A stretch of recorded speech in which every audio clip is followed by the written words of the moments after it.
Hey guys, I'm back, and we are back on the Premonition series by Amy Bartol.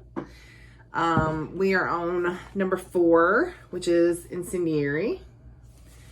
So I'm sticking with my initial and it's kind of been throughout assessment of 4 stars because it's not knock my socks off, right? Which is, to me, is a 5, right? A 5 is, I couldn't put it down. I can't wait for the next one. That to me is a 5. So it's not a 5, but it's also not a 3, because a 3 to me is like, it was good, but I had to make myself get through it. And this is not like that. I'm still enjoying reading it. I still enjoy the chemistry between Evie and Reed.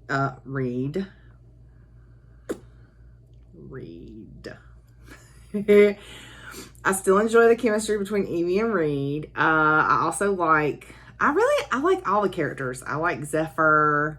I like Russell. I like Buns, Brownie. I like all of them. Okay. So to me, it's a good series.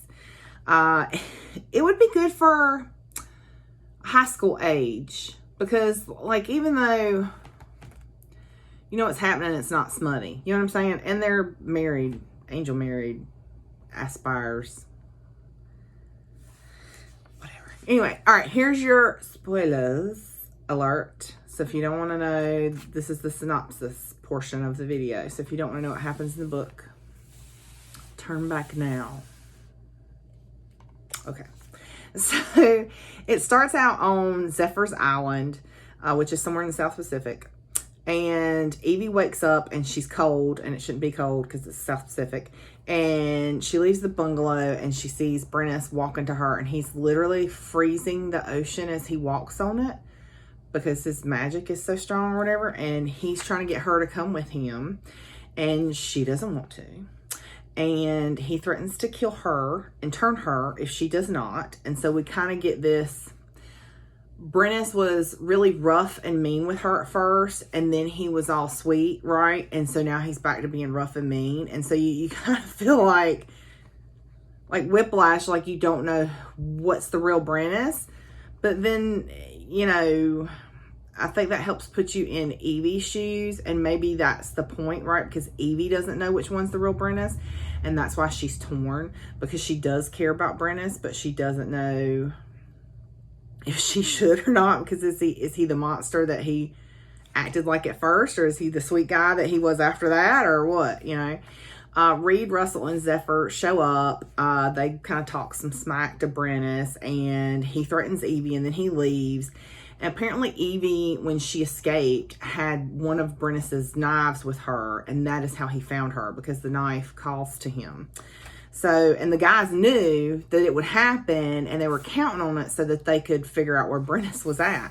So, Molly, her childhood friend that was turned by the Gancanak as a way to get her to join the Gancanak, I don't know how you say it. Anyway, she comes to warn them. And so they continue to train on the island, and they wait for Brennis, and Brennis doesn't show up, but the fellas come.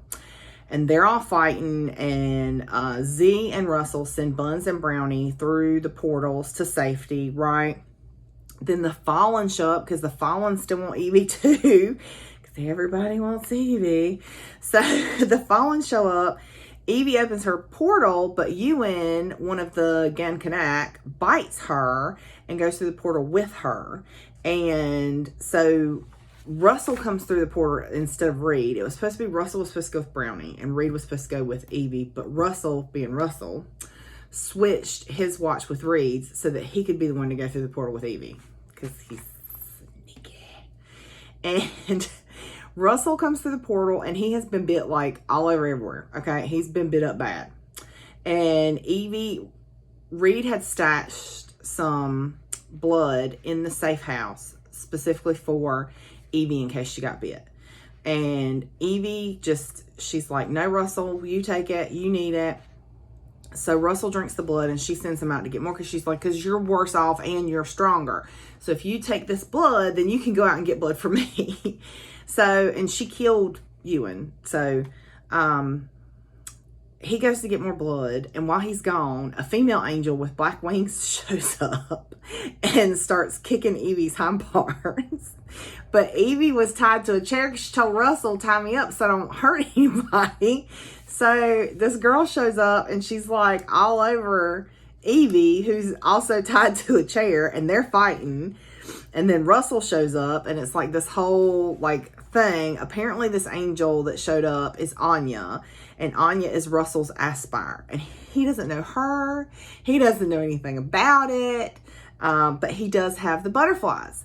Well, while they're fighting and all that happens, I didn't mean like, you know, like the rest of that word. I just meant like, you know, like psh.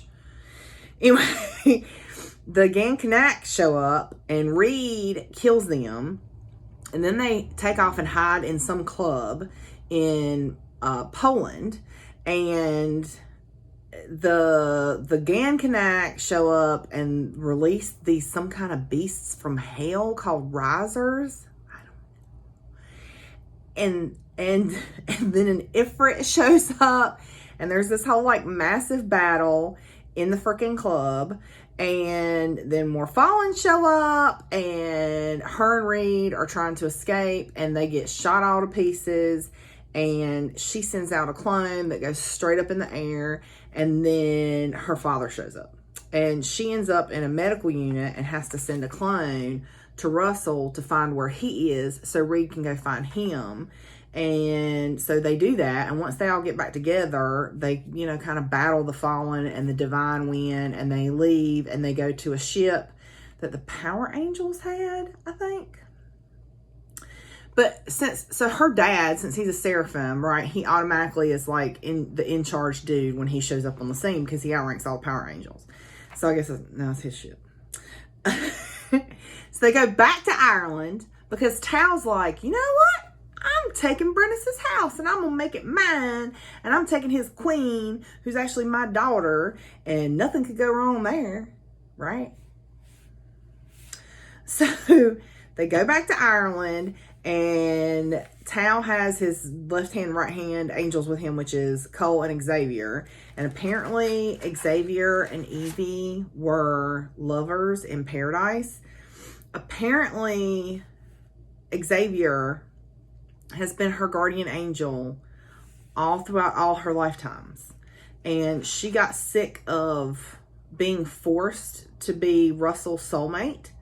And she really was in love with Xavier or something. I'm not really sure. It gets so convoluted. So I'm going to kind of complain a little bit. Even though I like the book and it's still a 4, it feels like the story goes off the rails a little bit. Like you'll see when we talk about book 5, because the one hasn't started book 5.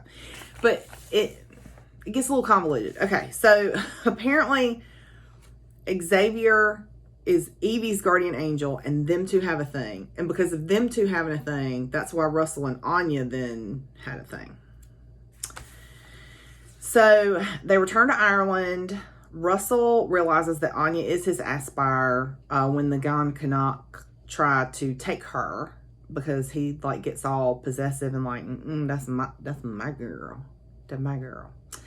And he, Z, Reed, and Anya all go to Brennis's castle first and clear it out. And when they show up, all the women that were in the harem tower or whatever have been turned to Gankanak, and then they have to fight them. And they're like, we're so glad Evie wasn't here because she would have had such a hard time with this, like killing a whole bunch of women. Anyway, so Evie shows up later with Tal, Cole, and Xavier, who are now like her bodyguards. And she starts to remember Xavier. She has some memories. It's not like she has full memories. She has some memories. And Tal wants her to stay with them. But then Brennis shows up and tries to turn her. Like, he legit drains her, gives her his blood, full on like, you're going to be mine. Moine, as Brennis likes to say. And Russell banjaxes him. Yep. Good old Russell. Russell heals her and kills the Fallen. And But to be fair, Russell's the whole reason they was outside, because their magic works on Russell. And Evie went outside to check on Russell and gets turned out into a Gankanak. But doesn't, because Russell heals her. Okay. Then Reed shows up and starts fighting Brennis. Brennis touches Reed. Reed turns into, like, enthralled with Brennis. And Brennis takes Reed through a portal. Evie, of course, like, loses her crap. You know what I'm saying? Tao orders Z and Russell to leave because they don't want Z and Russell there because they want to control Evie. Anyway, Z passes Evie a portal, like, you know, you get a chance, girlfriend. We got you. We ride or die. So Xavier knocks her out, like drugs her and ties her up. Anya has to come and rescue her so that because they took Anya too, so that she can get back to Russell. Anyway, they escape through the portal to Reed's house at Crestwood. So they end up back at Crestwood, which is where book 1 happens and part of book 2. Anyway, that's where they all met, was at Crestwood at this college. Okay, and they're trying to come up with a plan to save Reed. And Evie and Anya go to Brennis's castle, and he makes Reed fight Evie because Reed is enthralled and Reed will do whatever he says. And he tells him, you know, if you kill her, then you and I can be together. Anyway, so he gets his hands on Anya and enthralls Anya. Russell gets in there. Him and Z go to save him, and they make it into the Kirk. I think that's like the Gaelic for church, because they say the same thing in Outlander. Anyway, Russell fights the Gankanak, right? And he cures. So the Gankanak had the Undines like weaving a spell or something. Weaving a spell to make them be in a different dimension. Like they're in the same place but in a different dimension. And anyway, so he like touches the Undines to cure them from being enthralled. And that way that gets rid of the like portal magic, perception magic. I don't know how you want to say it. Anyway, so Evie heals Reed because Reed had been beaten. He had been bitten. He had been tortured, basically. So with Russell fighting everybody, she takes the opportunity every time she can in between fighting Reed to touch Reed and heal him. And so she does and takes his bites. But then Brennis gives Anya his blood, trying to turn Anya. Brenna's a bad mofo, y'all. So Russell has to give up Evie to save Anya, and Evie's like, she makes him. She's like, let me go. I'm telling you, let me go. So anyway, they go back through a portal, back to Crestwood, and Evie and Brennis are now facing off on campus. And then Reed shows up and he's fighting Brennis, and Evie puts up a magical barrier, but she's still injured, so she can't hold it, right? And Evie lets go of the energy that she's holding in like a burst and literally sends out like napalm is what I kind of picture it, like just this wall of flame that burns up the Gankanak, and it does something to Brennis and it burns Reed. So when Reed wakes up, Brennis is not dead. He is transformed. He's changed. Evie's changed him with her heavenly fire. It's a Cassandra Clare reference. Oh, you can't see.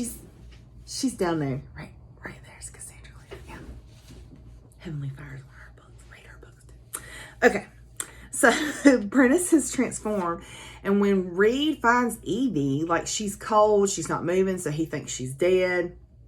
And Brennis is like, give her to me. I can heal her.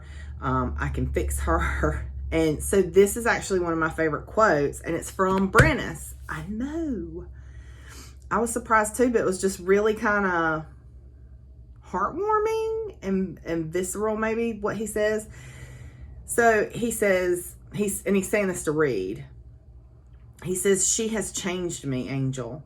Her blood is in me veins, because Brennis has that lovely Irish accent. Her blood is in me veins, and it has protected me from her most lethal weapon, her incendiary nature.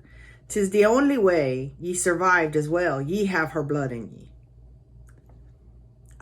I know I don't have a good Irish accent, but I'm just saying, it's just really cool that he's like, you know, she changed me. Her blood and her fire changed me. Anyway, so Brennis tries to turn her. Reed's like, dude, we did a whole thing about this. No. That's not what he says. That's basically what he says. Like, we just did this whole thing. No, you're not turning Evie. So, he actually lets Russell heal her, and they go through a portal, and her and Reed have sexy time in the shower.